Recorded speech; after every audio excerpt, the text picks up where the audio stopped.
Ladies and gentlemen, esteemed visitors, today we address a basic principle that molds every path toward success. How we tackle adversity determines our eventual achievement. Adversity always crosses our path in the search of our aims and aspirations. Obstacles, disappointments, and uncertain times that try our will and determination. The way we face these challenges, the attitude we take, the behavior we do, and the resilience we show defines not just our character, but also determines the direction of our success. These pivotal moments are when our actual potential shows itself, when we bravely, clearly, and relentlessly negotiate challenges. Come explore with me the techniques and ideas that enable us to face difficulty squarely. We will explore the ideas of tenacity, adaptability, and fortitude that help people to transform failures into stepping stones toward achievement. Accepting obstacles as chances for personal development and education helps us to empower ourselves to come out stronger and more competent than before. Let us keep in mind as we travel this road that hardship is a roadmap to excellence rather than a roadblock. Developing a resilient attitude and using our inner power helps us to position ourselves to produce remarkable results and motivate others to follow in line. I appreciate you being here. Let's explore the transforming potential of confronting difficulty with bravery and will, and learn the secrets to releasing our full potential and attaining long-lasting success. True self-confidence comes from positive knowledge rather than positive thinking. Your job is to develop the kind of unshakable confidence in yourself that makes you an unstoppable force of nature. Your job is to take every possible step to become so positive that you become irresistible and capable of achieving any goal you set your mind to. One of the most important things you need is absolute faith in your ability to overcome any adversity that the world throws at you. Napoleon Hill said that persistence is inherent in a man's character, just as carbon is inherent in steel. He also said that before success comes into anyone's life, they are sure to meet with many temporary defeats and possibly some failures. When defeat overtakes a person, the easiest and most logical thing to do is to quit. That is exactly what most people do. In reality, your perseverance is the measure of your faith in yourself and your ability to succeed. If you believe absolutely, without a doubt, that if you persevere long enough and hard enough, you will eventually triumph, then nothing can stop you. And when you build this absolute certainty within yourself, then practically anything becomes possible for you. Robert Ringer, in his best-selling book, $1 Million Habits, says that the most important of all habits leading to great achievements is what he calls the habit of reality. I choose to call this the principle of reality, and it is consistent with the experiences of men and women who have achieved greatness in almost every field. Happy and successful people are intensely realistic. They do not indulge in self-deception. They face the world as it is rather than as they wish it to be, accept the unchangeable facts of life, and work and plan their activities around them. It's easy to feel good about yourself and have high levels of self-confidence when everything is going well. But the true test of a man or a woman is when you can keep your head and keep functioning when things seem to be falling apart around you and everyone else is discouraged and often blaming you. These are the times when you really prove what you are made of. The Stanford University Business School has conducted extensive research on the qualities of a man or a woman that distinguish them as they move up to the executive suite and ultimately to the position of president and CEO. After examining dozens of qualities, they were finally able to identify 2 qualities that were most representative of the superior person in terms of ensuring that the organization under their control would continue to survive and thrive in a dynamic and competitive world. The first quality was the ability to perform as a member of a team and the ability to build teams to achieve common goals. But the second quality was harder to measure, though it was also absolutely indispensable for long-term high-level success. This quality was the ability to function well in a crisis, the kind of courage that is instantly available to a person who is awakened at that hour and has no time to mentally and emotionally prepare for a crisis. They called this the rarest form of courage, and in their conclusion, very few people had it. In military terms, they call this being under fire. A question that every soldier, sailor, and airman asks is how they and others will behave under fire. They know this is the ultimate test of an individual's character and training. Your self-esteem and self-confidence are closely tied to your deep inner feeling about your ability to be effective in the face of problems and difficulties that hit you like a punch in the solar plexus. It's your ability to get up off the mat and keep swinging. That is the true measure of what you are made of. One of my favorite poems is by Robert W. Service, and it's called The Quitter. There is a verse in that poem that goes like this: "You're sick of the game? Well, now that's a shame. You're young, you're brave, and you're bright. You've had a raw deal, I know, but don't squeal. Buck up, do your damnedest, and fight. It's the plugging away that will win you the day. Just summon your courage. It's easy to quit. The hard part is keeping your chin up. The quality of your entire personality is affected by how you face adversity and how well you hold your head up. Successful and self-confident people are not those who do not have problems. They are simply those who face their problems differently from the average person. B.C. Forbes, founder of Forbes magazine, wrote that history has demonstrated that the most notable winners usually encountered heartbreaking obstacles before they triumphed. They won because they refused to be discouraged by their defeat, and you can too. No matter how well our parents protect us while we are growing up, sooner or later we face challenges and difficulties in our relationships, our work, and our other activities. Each time we face one of these external challenges, we have the option to respond positively and constructively, or to let it overwhelm us. If we deliberately choose to respond positively and constructively, to keep our mind calm and cool, and to effectively deal with the inevitable problem, we learn, we grow, and we become stronger. Our self-confidence increases, our belief in our ability to achieve our goals grows, our self-esteem rises, we form a better self-image, and we become more self-assured and optimistic. Every great enterprise goes through the same cycle of challenge and response. If a small business is able to cope with the inevitable setbacks and reverses its experiences, it will continue to grow and generate even greater responses. Peter Drucker once said that a business stays in business as long as it continues to make enough money to cover its mistakes. A business consultant estimated that every 3 months, a small business faces a crisis that, if not responded to properly, could lead to the collapse of the company. You and I are similar to small businesses in many ways. Fortunately, our inability to respond will not lead to something as definitive as business collapse. But if for some reason we do not overcome challenges, but instead let them take over us, our self-esteem and self-confidence will diminish, and our ability to face subsequent difficulties will decrease drastically. As I mentioned before, almost everything that happens to you is determined by your response to life. Your responses contain everything you have learned and everything you have become. Thomas Huxley said that experience is not what happens to a man, but what a man does with what happens to him. Your life and everything around you are demonstrated in your way of reacting. It's not about what happens to you. That's why Stanford's study was quite clear when it stated that the demonstrated ability to function in a crisis is the absolute prerequisite for promotion to a higher position. In a way, what we are really talking about here is character. One of the goals of your life should be to develop your character to become a better, finer, and stronger human being. But character development, though essential for long-term happiness and well-being, is not as easy as it seems at first. You probably do everything possible to organize your life in such a way as to minimize or eliminate unexpected and generally unpleasant surprises that may occur.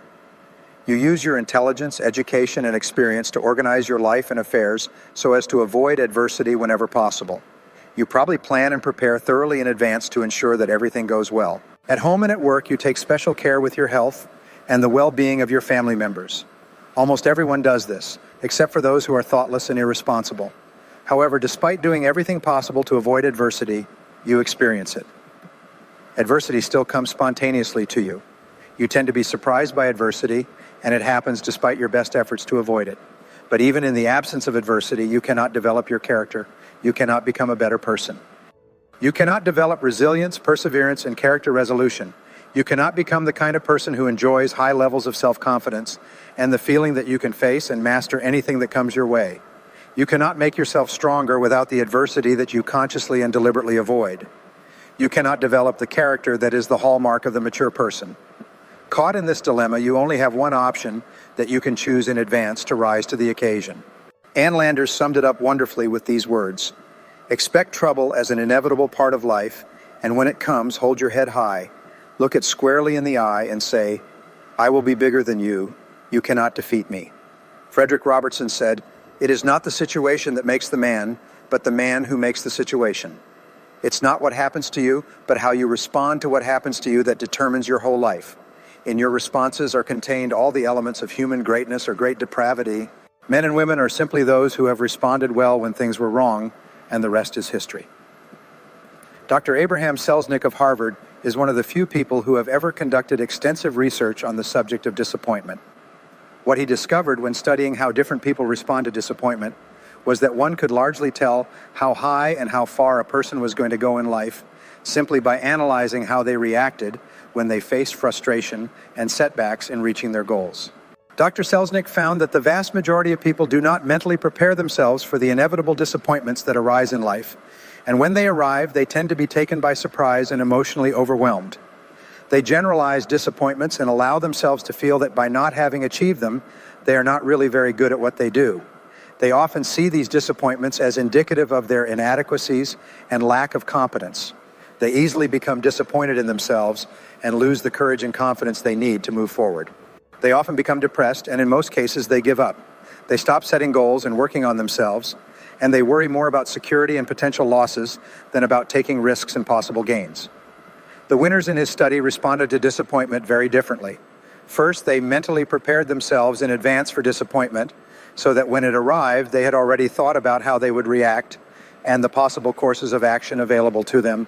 They considered a particular setback to be very specific and not indicative of a general lack of skill or character flaw. More than anything else, these superior men and women had developed a series of mental tools that they used almost automatically when things went wrong. Historians consider Napoleon Bonaparte perhaps the most brilliant battle general in the history of mankind. In a military career spanning 25 years and involving hundreds of battles large and small, Napoleon lost only 3 times. He was famous for taking the time to consider all possibilities before each battle, without illusions, facing the worst possible outcomes and setbacks that could occur. When the battle was underway and confusion reigned everywhere, a steady stream of messengers and officers came to him with news and sought instructions on what to do next. His responses were always clear, concise, and immediate. No matter what happened, he had a response ready on the tip of his tongue. And the reason for this, and what helped make him the master of all Europe, was that he had thought everything through in advance. This program on the science of self-confidence aims to be very practical and useful for you. In the next few minutes, I'll share with you some of the mental tools used by the most effective men and women in our society to face adversity. What I suggest you do is to turn them over in your mind and review them periodically until they become an automatic part of your thought processes. And when they do, I promise you will have taken a giant step toward becoming unstoppable and enjoying the high levels of self-confidence that are possible for you. The first mental tool is to reevaluate your entire attitude toward the concept of failure. You know that fear of failure is the greatest obstacle to success and happiness in adult life. It is learned and as a result can be unlearned, freeing you from the fears that hold you back and giving you the self-confidence that propels you forward. The starting point for eliminating this fear is to accept and realize that success is not possible without failure. Every success is preceded by failure. Great failures usually continue over a long period of time. Abraham Lincoln was considered one of the great failures in American politics. A man who lost his business, lost his girlfriend, and was defeated in elections time and again. However, by learning from each temporary defeat, he won the final elections and became one of the most important and respected presidents we have ever had. As Stanley wrote, "Don't be afraid to fail. Don't waste energy trying to cover up failure.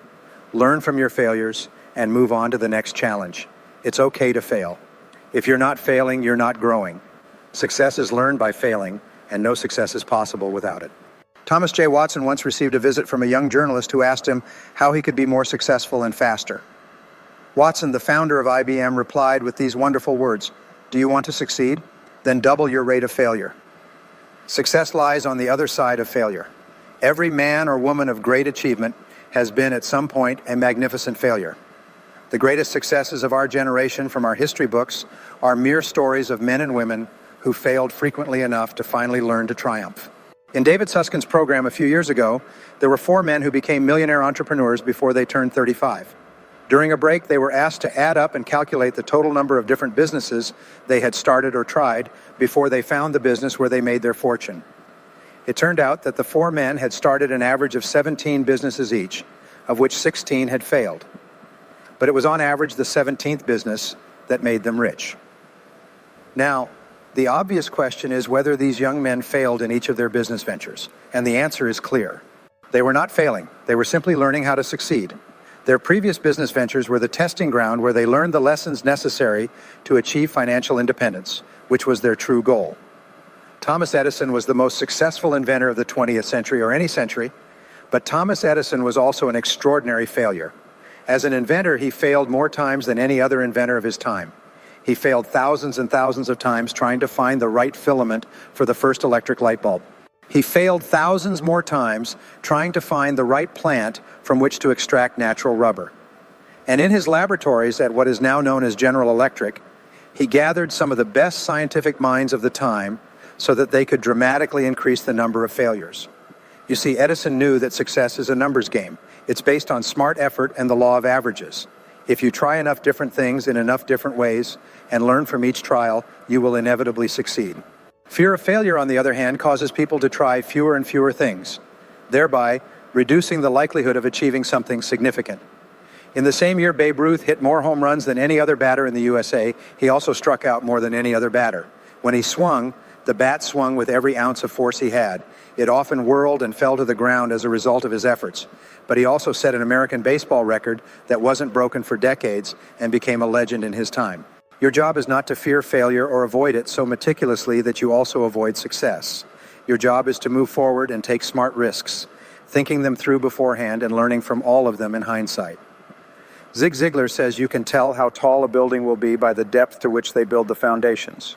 The height you reach in life will always be determined by the depth of your personal foundation, which is almost always the quality and quantity of your failures and what you have become as a result of them. Napoleon Hill wrote, "When defeat comes, accept it as a signal that your plans are not sound. Rebuild those plans and set sail once more toward your coveted goal." And Dale Carnegie wrote, "The successful man will profit from his mistakes and try again in a different way."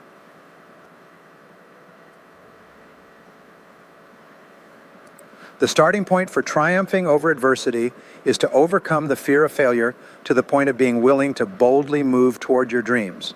We said before that whatever your emotions are, they control your decisions and everything you do. When you write clear goals and make detailed plans to achieve them, and think about them all the time, you build within yourself the burning heat of desire, which can eventually become so powerful that it surpasses any fear of failure that might hold you back. The more you think about your goals, talk about them, and write them down, the more determined you will be to make them a reality, and the more likely you will be to overcome any small fears that may arise. The second mental tool you can use to face adversity is called crisis anticipation, which refers to your ability to think ahead. Your mind is the most powerful tool you have to grasp reality. Everything you feel and all your reactions are initially determined by how you think about any subject. If you change the quality of your thinking, you change the quality of your life. Start by applying your thinking ability to your current situation. Crisis anticipation involves looking 6 to 12 months into the future and making a list of everything that could go wrong in areas that are important to you. It's similar to what Napoleon did in anticipation of an upcoming battle. If you have a business, make a list of all the issues that could arise and threaten the survival of your business.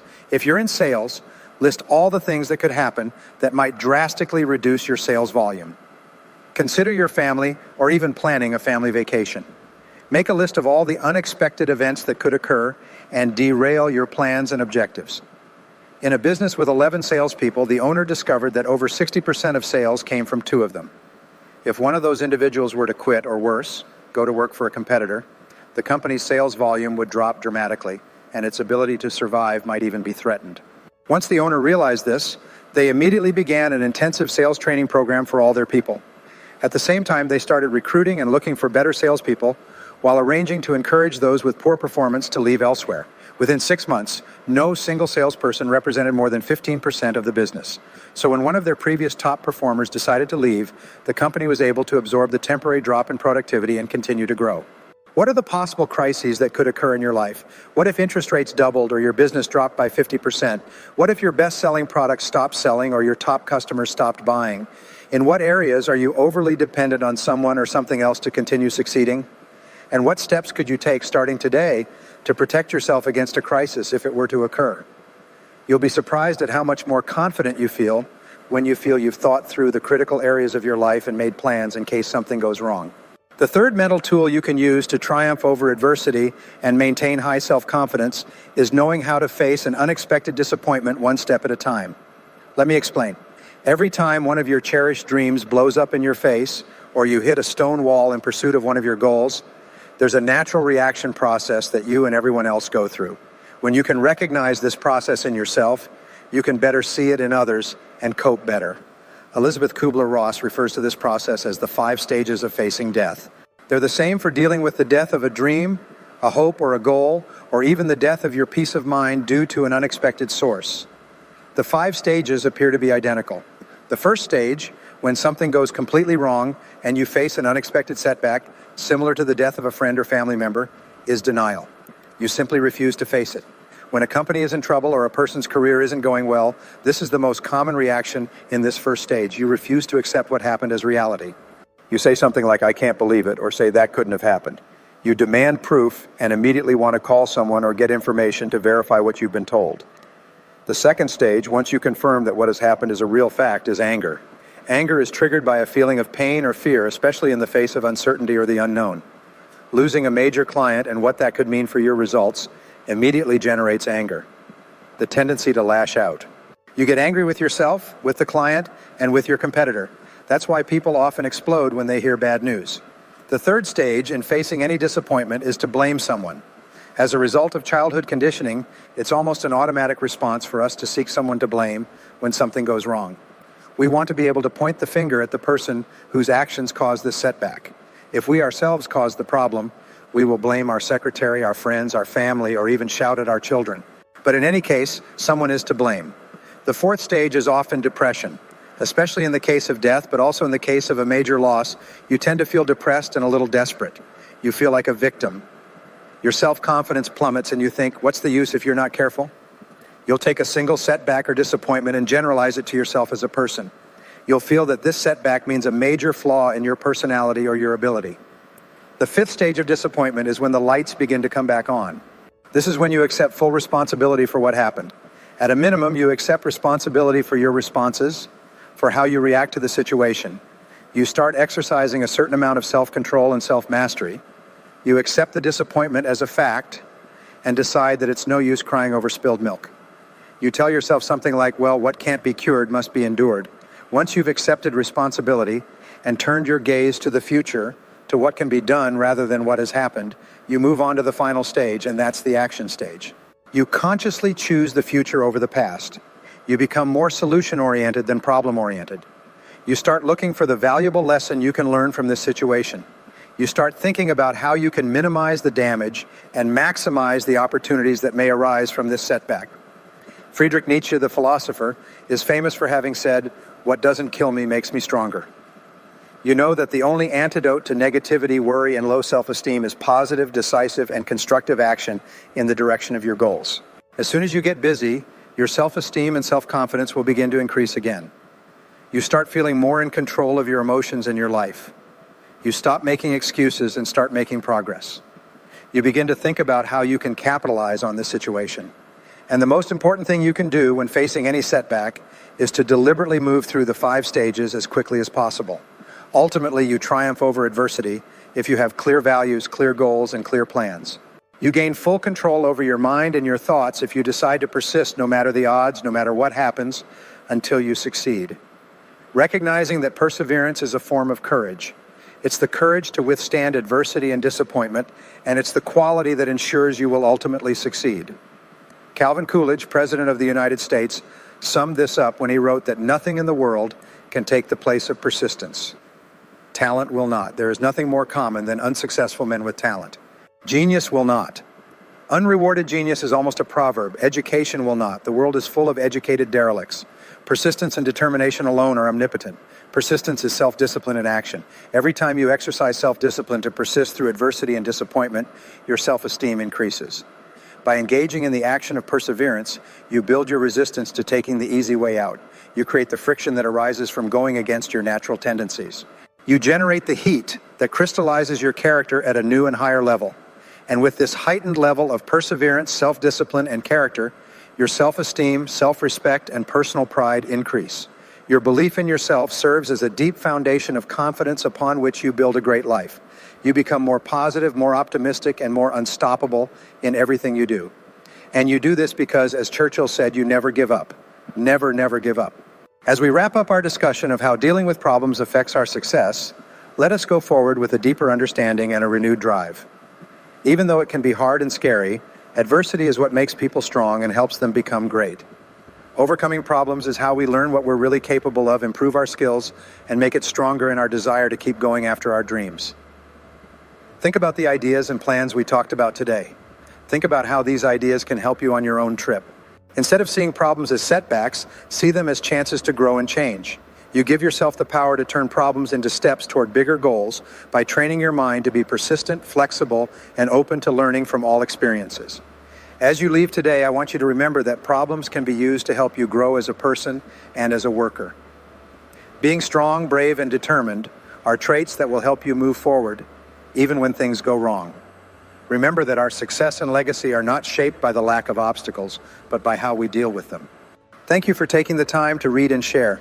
The ideas we've talked about today should help you have a future full of strength, success, and reaching your greatest goals. Let's keep going through hard times with unwavering determination, knowing that the problems we fix are what make our way to success.